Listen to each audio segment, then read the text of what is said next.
In this video, we're going to talk about the 2014 Lego Movie and how it's more than just a whimsical adventure story, but it's also a carefully crafted allegory for a worldview that its viewers may not expect. This is Nathan Smith. Welcome to the symbolic Lego world. It's common for groups with different ideas to battle over the meaning of symbols and characters. The clearest example of this is in the world of meme creation. When a meme finds attention, different factions struggle to convey an interpretation that best portrays their ideas. If an interpretation taps into something that people agree with, it naturally gets spread and it becomes the meaning of the symbol. It continues to get reproduced and revised until collective society has so thoroughly explored the idea that they then move on to the next subject of attention.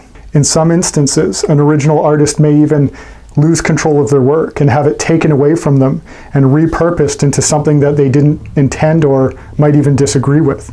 The battle over the meaning behind symbols blows from all facets of popular culture, as ideas latch themselves onto movie and television shows in order to have their understanding more widely realized. Throws him into the thing. I take off the mask, and it's a groy.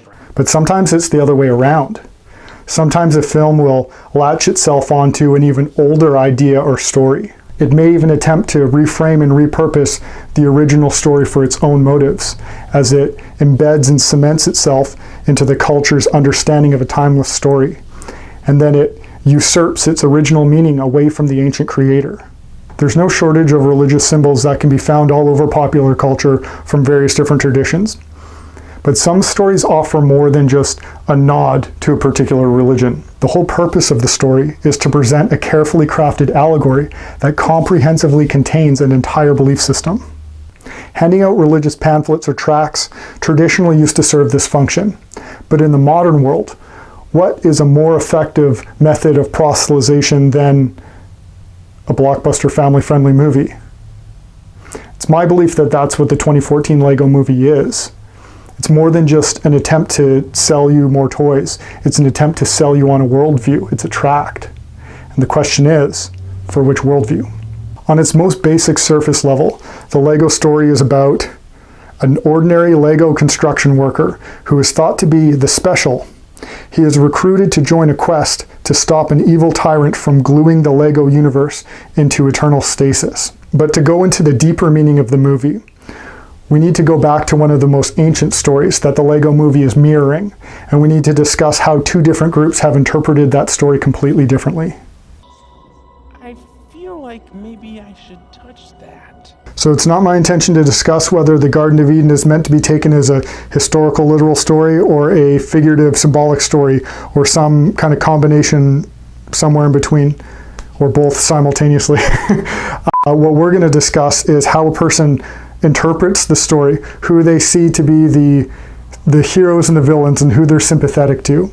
If we can understand that, we'll have the key to understanding the worldview of the people who made the Lego Movie. So, most people are familiar with the biblical account of the Garden of Eden. You have a perfect, infinite God, and He's good. He creates the universe. He creates the material world. And He also creates the spiritual realm. He creates spiritual beings. And because He is good, what He creates is also good. And at the apex of His creation is humanity. The spiritual beings, they have free will.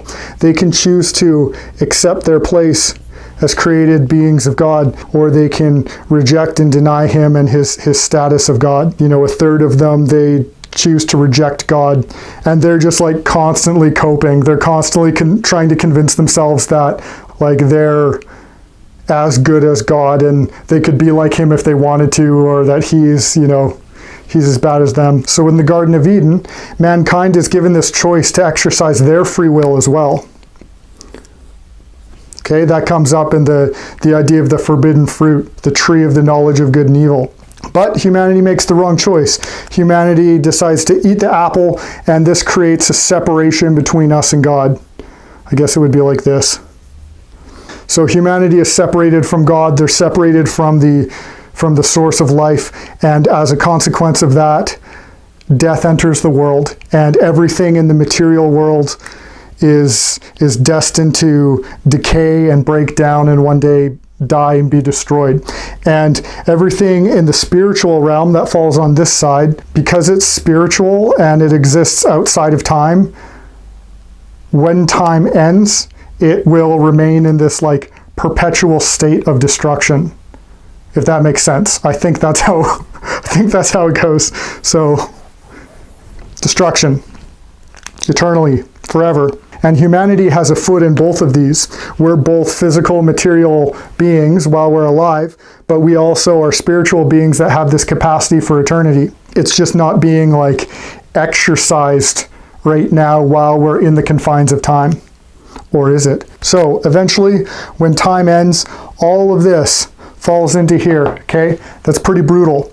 And God, because he's perfect and just, he can't just allow things that are corrupted to enter and become a part of him and, you know, live in his house, so to speak. That wouldn't make him just, because the wrong things that we've done actually matter. Humanity choosing to do evil things, that's a big deal. It can't just be ignored.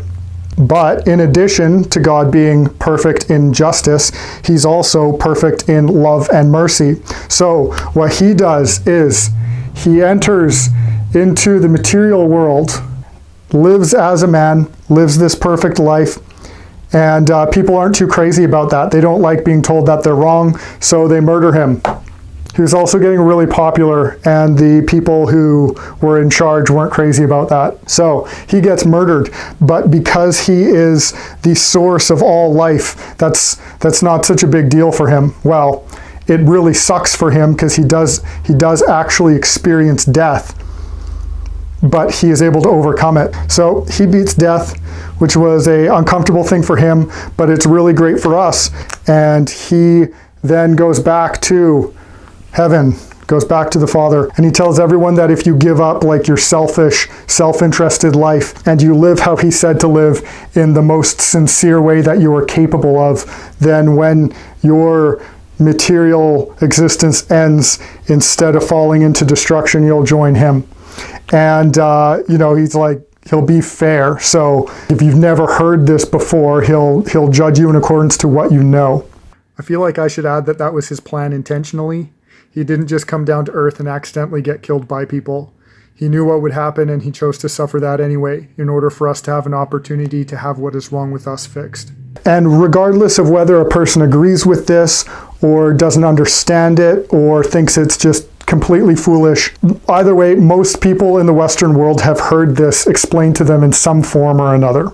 But there's a completely different interpretation of this story that not a lot of people are aware of, and it's kind of been hidden. It's the same story, except for in this interpretation of it, God's the villain, and the serpent, he's the hero. Now, this other inverted interpretation of the story, it's harder to put your finger on because it's not like it has a canon of scripture.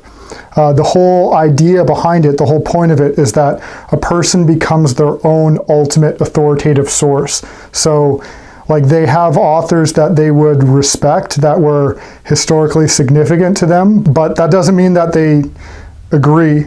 However, there is a sort of underlining doctrine that they seem to adhere to, and it presents itself in how they understand the Garden of Eden story. So in their interpretation, there is a God, so a God. And so maybe he's not necessarily infinite because he's just one among others. Maybe he's no different than what you could become like. And maybe he isn't good or loving. Maybe he is an evil tyrant. This kind of like relic of the past. He's old, outdated ideas that we're meant to evolve beyond. And, he's jealously trying to prevent that from happening. And in this interpretation, since he's not good, what he creates, the material world, is also not good. It's a dilapidated work of art from a deranged being, and humanity can't be blamed for the things that they do wrong because it's his fault. So in this framework, humanity was never meant to have free will or intelligence or any capacity for creativity. like robots on autopilot who only exist to serve this evil being. And in this framework, there's spiritual beings as well. And one of these beings, like you could say it enters into a snake, or it motivates the snake, or it is the snake. That's a snake, by the way. It is the one to present humanity with creativity and free will and autonomy and intelligence, but only if humanity seizes it. And he says that, like, you know, you're going to surpass God because he's a prison. He's not as enlightened. So humanity accepts the offer, and you know, things have only been getting better since. And humanity is just going to keep progressing. It's going to keep going upward, and through, you know, moral progress and through the application of intellect through technology, we're going to like merge with machines, and we'll become gods if we haven't yet realized that we are all already. That's what's ahead of us in this framework. And they believe that when we die, it doesn't actually mean anything. It either means nothing, or there's just a cycle of reincarnation and you get to try again. They believe that Christ never happened, or if he happened, he wasn't God, or didn't actually die, or didn't actually resurrect, or didn't actually take on flesh. It was just like some sort of illusion. Yet they will one day present their own counterfeit version of this, who will either unite all of humanity or enslave all of humanity, depending on how you look at it. The big takeaway is, like, who gets credit for mankind having creativity and intelligence and free will? Was that something that is our birthright, that was given to us from the start, and we chose to misuse it, and we can rectify that with another choice? Or did God never intend for us to have those things, and Lucifer smuggled it in so that we could escape all of this? Did the apple condemn us all to death, or does it allow us to all become gods? Now, finally, let's get to the Lego movie. And it's not going to be long before it's apparent which of these two stories it's telling. The film starts by introducing us to Lord Business and Vitruvius. They're fighting over an ancient relic called the Craggle, which is described as a super weapon. Lord Business wins the encounter, but Vitruvius, who's a sort of hippie wizard, shares a prophecy that an extremely special person will come along, find another relic, and will lead an army to disable the Craggle and save the entire realm. We're then introduced to our protagonist, Emmett. Emmett's only distinguishing feature is that he has no distinguishing features. He is purposefully bland, and he follows instructions for menial things to a T. We learn that Emmett and everyone around him lives in the same superficial world, where they're all fixated on the same repetitive one-liners and songs, and they all follow the same popular trends. Emmett is a common construction worker, and they live in a hyper-orderly society. They're told to take anything that's weird or doesn't follow the instructions and blow it up. We discover that Lord Business is the leader, and that there's a thin veneer that hides a totalitarian society. Follow the instructions or you'll be put to sleep. And don't forget Taco Tuesday's coming! Emmett is friendly and wants to be able to get along with everyone, but because he's so bland and unspecial, people largely ignore him, and he doesn't make friends because they all have gimmicks. Then Adam meets Eve, or rather, Emmett meets Lucy, and while he's following her, he discovers an object that's foreign to the Lego world. It's glowing as if it's pleasing to the eye. He steps over some instructions that tell him not to touch it, and he does anyway. This is very clearly the Lego version of the tree of the knowledge of good and evil, or the forbidden fruit in the Garden of Eden. When Emmett touches the object, he receives a download of visions of a world that exists beyond the Lego world, the real world, the human world. And the vision ends with a child speaking to him, saying the phrase, "It's your turn to be the hero now." So already we can see which of these two interpretations the story is going to fall into. When Emmett touches the object, it's not his fall, it's the first step in his ascension. It doesn't estrange him from God. It allows him to see him for the first time. He just doesn't understand it yet. Emmett wakes up with the relic stuck to his back, and we later learn that the Craggle is just crazy glue, and the relic stuck to his back is just the lid. And I'm not sure if I'm reaching here, but the only pseudo-suggestive elements that I saw in the film revolved around this Craggle. You were found at the construction site convulsing with a strange beast. That's disgusting. And now Emmett has become the female end of what is meant to unite with something otherworldly. Next, Lord Business. His henchmen try and remove the piece from Emmett's back, but Lucy intervenes. We learn that Lucy is a master builder, and master builders are a kind of secret society of characters who are the only ones to possess creativity, and they go around building whatever they want without instructions out of anything they want. In the Lego world, this is an innocent enough idea, and I'm not saying that you shouldn't cut down trees in order to build homes. But in order to create, the master builders have to cannibalize and repurpose whatever's around them. The world doesn't contain any intended purpose or inherent reason for why it was created the way it was at all. Everything exists for them as pieces to just remove and replace however they want at their own whim. Throughout the entire movie, there are never any negative consequences of this. They only ever fail upward. They're only capable of improvement and progress, and they're never messing anything up. They're not destroying anything because at the bottom of it, destruction doesn't exist. They know better than their creator anyway. In contrast to that, Lord Business, or the Lord, wants to preserve the way that everything was designed forever. In the film, he wants to use crazy glue to make it so that pieces can't be pulled apart and that creations can't be destroyed. And his plan is going to come into effect in 3 days. And why does 3 days sound familiar? Tear down this temple, and in 3 days I will build it again. It becomes more clear in the latter half of the movie, but Lord Business is the manifestation of God in the Lego world. He is that world's God presented in their flesh. He's like a kind of Jesus Christ, except for he's absent any noble or redeeming qualities. We learn that Lord Business's office stands on infinitieth floor, overlooking an infinite abyss of nothingness. His servants and guardians are robots who are not in possession of their own free will, and they later become skeletons because they've mysteriously transcended death. The first victims of Lord Business's crazy glue plan is this one character's parents. This character has a good side and a bad side, and his good side is removed, and then he's made to press a button, gluing his parents into eternal stasis. This could be seen as the patronizing way that younger generations may treat the people that came before them as being victims of just old and outdated beliefs, as if there's no such thing as timeless ancient wisdom. Emmett and Lucy meet up with Vitruvius, the wizard, and he describes himself as a blind man who cannot see. And that's the second time in the movie that the prophet is depicted as being blind, and this comes up again and again. The three of them perform a ritualistic dance that allows them to enter into Emmett's mind, and anything that he thinks about manifests itself around them in real time.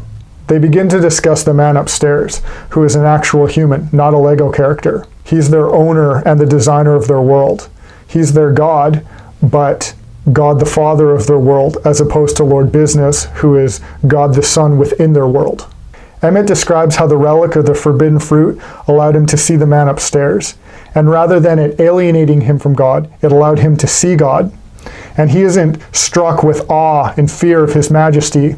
He describes the God disparagingly. He has gross hands. It's like an eagle mixed with a squid, like he's conjuring some sort of Lovecraftian creature. The three of them leave their collective trance and decide to go find the rest of the master builders. But Lord Business's henchmen show up and attempt to capture them, and there's a chase. While they're running away, oddly enough, even crocodiles have sirens on their head, like they're supporting Lord Business, and our characters are rebelling and trying to escape nature itself. Then Batman shows up and they escape. Relax, everybody, I'm here. They drive up a rainbow and get to Cloud Cuckoo Land. The rainbow takes them to this realm of discombobulated nonsense. It's non-binary, a spectrum. There's no borders or boundaries, just complete self-identification. It's anarchy. In the words of the movie, there's no government, no babysitters, no bedtimes, no frowny faces, and self-admittedly, no consistency. Any idea is a good idea, except the not happy ones, which you repress. And all the while in their happy world, there's this ominous eye that watches them. They hold a meeting that important historical figures and characters from other intellectual properties attend. And we meet Metalbeard, who shares his story. Metalbeard attempted to contend with the Lord and was blown apart. He had to merge with items around him in order to have a body. You could say that he's become the metal that mixes with the clay at the foot of the statue. He is also the personification of transhumanism, which is a belief that mankind will merge with technology to evolve beyond its physical and mental limitations. Emmett declares to everyone that he is the least qualified person to lead. but he's special. He has the right worldview. And this mirrors the real-world departure we see from anything resembling a meritocracy, where cancel culture and equity quotas enforce a rigid worldview ahead of any practical function. But Shakespeare, superheroes, Shaq, Gandalf, Abraham Lincoln, the Statue of Liberty, they all start arguing and begin to disband, until Lord Business's henchmen show up, and the movie subtly suggests that everyone remarkable throughout all history and imagination is at war with God. Some escape, but many are captured and brought back to Lord Business's think tank. The think tank is like a prison for master builders. It's where all their creative energy is harvested from them, and that's where all the instructions in the Lego world come from. It's strikingly similar to the harvesting fields in The Matrix. And interestingly enough, the original concept of The Matrix had machines harvesting the human's conscious energy, but that was thought to be too complex for the movie, so they changed it to human beings just being batteries. This is because this movie and The Matrix are both telling the same story. So we learn that the instructions didn't come from outside the Lego world or anyone who created the Legos. Any of the unique pieces weren't made for any special purpose or design. They just came from talented Lego characters who were forced to do Lord Business's bidding because he's so unoriginal that he has to steal it from them. After the LGBT world is destroyed, the master builders who haven't been captured regroup to hatch their plan. Emmett says that if they all work together, they can save the universe. Not the maker of their universe. He can't save it. Only the collective efforts of the creation does. And how do they do this? They follow the instructions. They play by the rules to infiltrate Lord Business's institution. They become a counterfeit, a wolf in sheep's clothing. I would compare this to how NGOs sometimes hijack a legitimate cause, or how radical ideologies will claim to have a monopoly on compassion or love, or how much of the church has been hollowed out by social justice, replacing conviction or any need for a savior. When Emmett and Lucy's cover is about to get blown, even Lord Business's faithful robot servants are gullibly transfixed by a culturally relevant song, much like this movie. And they're too distracted to recognize that an insurgency is occurring right in front of them. And that's why you are losing all of your institutions. Next, Emmett and Lucy have a heart-to-heart conversation, and Lucy discloses that she has been treating him the way that she has because she wishes she had been the special, or the chosen one. And it's a surprisingly honest and self-aware depiction of Eve's curse. They find the crazy glue, and it's behind a shield that only Metalbeard is able to disable, because he's the one who speaks the machine's language. And this is a fairly innocuous scene, but it lines up with something that fringe voices have been warning about for a long, long time. If Metalbeard is the representation of transhumanism, or mankind merging with technology, and crazy glue is the forbidden fruit, or some kind of representation of free will, if we merge our brains with computers and accept a Neuralink, our brains would have more than just access to all the processing power and all the stored knowledge of all humanity. Aside from being able to send signals out, what's preventing something from being able to send signals in? Maybe even hijacking our system entirely, which in this case is our brain. And aspects of this technology already exist. We've been sending complex signals directly into the brain for a while. Even in high school, I remember watching a video of a blind cat with a video camera attached to its head, having the signal transmitted directly into the cat's brain, so that the camera acted as an artificial eye. Imagine what that cat would have gone through if instead of hooking it up to a camera's live feed, if they hooked it up to a Jurassic Park simulator. Maybe all of your senses could get bypassed, and you could be led to believe you saw or heard anything that was suggested to you. Who's to say your own thoughts and internal monologue would even be your own, and not just some Chinese algorithm? It could eliminate your capacity to even have free will at all. And some people think that that's what the mark of the beast is. So once the Kraggle's shield is down, Emmett is about to unite with the otherworldly object, but then he gets distracted by Lucy's peril and he loses his opportunity. Vitruvius gets defeated by Lord Business, and in his final moments he tells Emmett that the prophecy of the special was all made up. Yet, by the end of the movie, it all comes true. Now, someone designating themselves as a prophet is a very serious thing that people used to get executed for if they got wrong. The prophet is proclaiming what the will of God is, and Vitruvius just made it up, creating a self-fulfilling prophecy which elevates the words of the created being to that of the gods. Vitruvius is voiced by Morgan Freeman, and this isn't the first time in his career that he's played a character who acts as the serpent and ushers the protagonist into becoming a god. In Bruce Almighty, he was God who gave Jim Carrey the ability to perform God's powers. In Christopher Nolan's Batman trilogy, he's Lucius Fox. He gives him technology, theatricality, the ability to incite fear and become a symbol larger than the life of Bruce Wayne. So Lord Business removes the relic, the crazy glue lid that's attached to Emmett's back, while he lectures him about how he never received any participation trophies and isn't a special snowflake. He throws the lid into the abyss, which in the real world is just outside the Legoverse, off the table onto the ground. He begins to activate his super weapon, and then the ghost of Vitruvius shows up and tells Emmett, the only thing someone needs to be special is to believe. So there's no God-given component to it. There's no motivation to do or be anything respectable. If you're not special, in the words of the movie, you just have to believe it more. Being special comes up in the movie over and over and over. It's like a desperate cope, and being ordinary is seen as the worst thing that can happen. And this is because to them, the creation is evil. They were created in the image of an evil God, and so they're all deeply insecure. Emmett goes after the crazy glue lid, throws himself into the abyss, and escapes the confines of the Legoverse. So instead of the hero of this story stepping down from heaven into creation, it's the other way around. The creation steps into the realm of the creator in order to save it. So Emmett has taken on the role of an antichrist. And we are about to learn that Lord Business is the Lego manifestation of the man upstairs, making the villain of our story the Christ figure. Now that Emmett is gone, his own version of a Holy Spirit is released onto the Legoverse as they share his message, and its inhabitants are told to save the world by making whatever weird thing that pops into your head. There's no restraint because it's impossible for anyone to do anything wrong.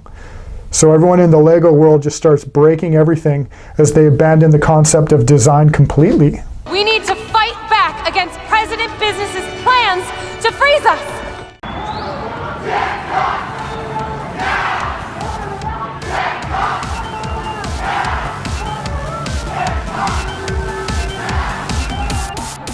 Everything is awesome.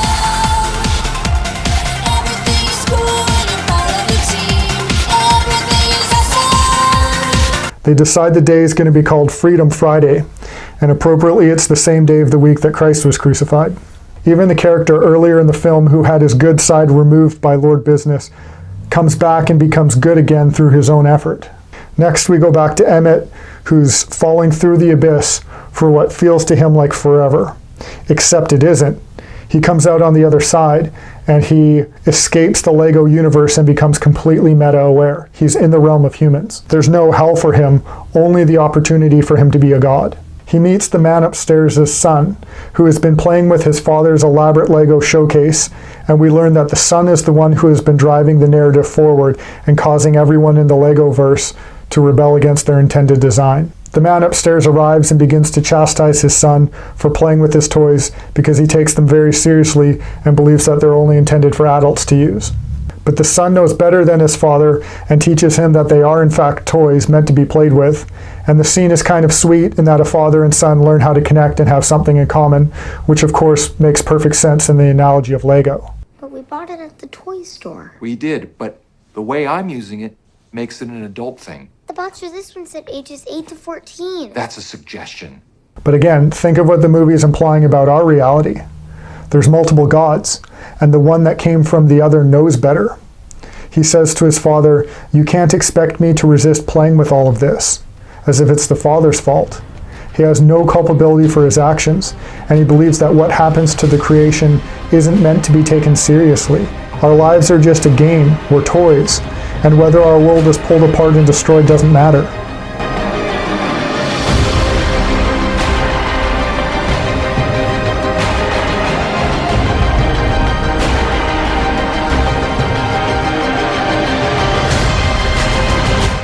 The man upstairs begins to pull apart all the hybrid creations and restore everything to its original state, and this is depicted as a very bad thing in the eyes of the movie.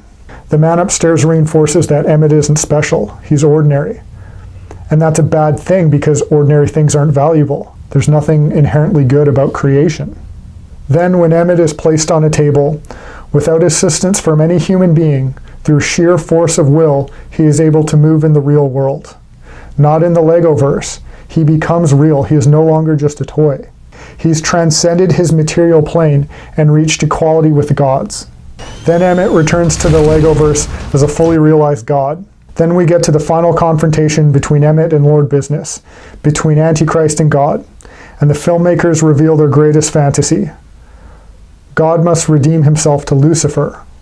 Outside of the Legoverse, the man upstairs realizes that he has become the villain in his son's story.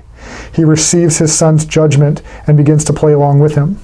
And inside the Legoverse, Emmett, while glowing like the morning star, says, "You don't have to be the bad guy. You're special and so am I. So is everyone." So the Lord receives his status from Emmett. The Lord partakes in the forbidden fruit and they embrace. The usurper is not cast out. Lucifer gets to eat his cake and have it too. He gets to overthrow and betray God, but then also gets to redeem God. Lord Business goes to disable the crazy glue, and he's warned it'll explode. But of course they don't die. It does blow up, but only the tyrannical aspects of the Legoverse is destroyed, and the utopia is ushered in. The man upstairs sprinkles mineral spirits onto the Legoverse to undo the effects of the crazy glue. Because he had the antidote all along. He was just holding out on everyone. Since no one can sin anyway or do anything wrong, there's no need or such thing as justice. That's just the man upstairs being angry and jealous anyway. But the Legoverse's utopia is cut short, as the man upstairs explains to his son that since he's allowed to play with the Legos now, his little sister is as well. What this looks like inside the Legoverse is aliens appear from planet Duplo to destroy them. We are from the planet Duplo, and we are here to destroy you.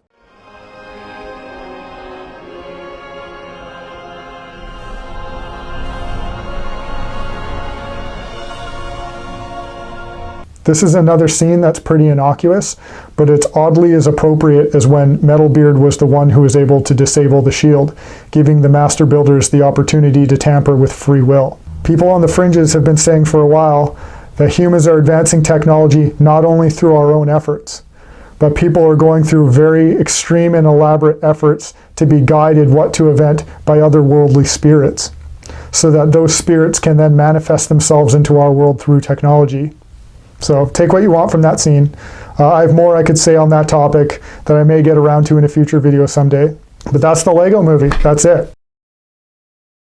Despite how I disagree with the worldview that's contained in the movie, I do think it's genuinely very funny and clever and well done. That can never be taken away from it, and it does contain some positive messages about being creative, thinking outside the box, resisting tyranny, and being able to operate as an independent actor but also work together as a team. When I first started watching the film, I thought it was going to be just typical Hollywood communist gobbledygook about how we should all share and nothing belongs to anyone.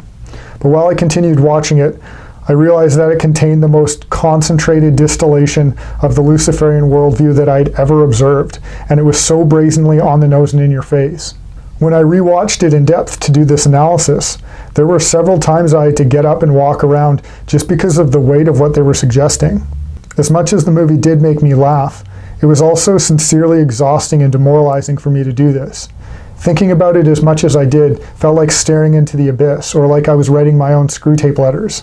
I had a fear that I would explain what the movie meant, and people would watch it and say, "Oh well, I never understood why I liked that movie so much, and now I understand."